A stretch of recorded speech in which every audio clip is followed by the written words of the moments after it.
Kampionati i 16 i Taekwondos ka vënë në garë sportistë të grupmoshave të ndryshme nga disa qytete të vendit. Sokol Hodaj është një nga të rinj që ushtron këtë lloj arti marcial prej një viti e gjysmë. Sipas tij, ky aktivitet jo vetëm është plodhës, por edhe të mëson të mbrohesh me veprime fizike nga sulmet të ndryshme. Në kampionat ai shpreson të marrë edhe çmimin fitues. Është dëgjuar më parë për këtë lloj sporti ky?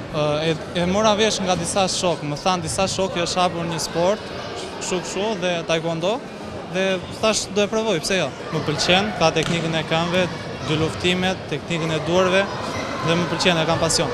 Po ta vazhdosh atë, nuk ashtu nuk është i vështirë fare. Mendon se do të fitosh?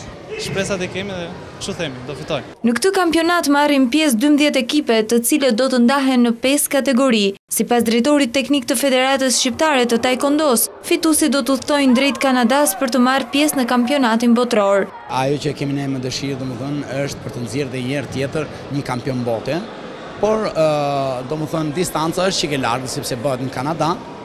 Por ne nuk na pengon asgjë distanca, ne kemi kohë për të përgatitur sepse ai bëhet në gusht të 2012-s. Ato që fitojnë sot, sepse është kampionati kombëtar, dhe ato që fitojnë në Kupën e Republikës që do të bëhet në Vlorë, kanë rrugën e hapur për të shkuar në çdo kampionat të botës. Taekwondo e ka origjinën nga Korea dhe bën pjesë në artet marciale.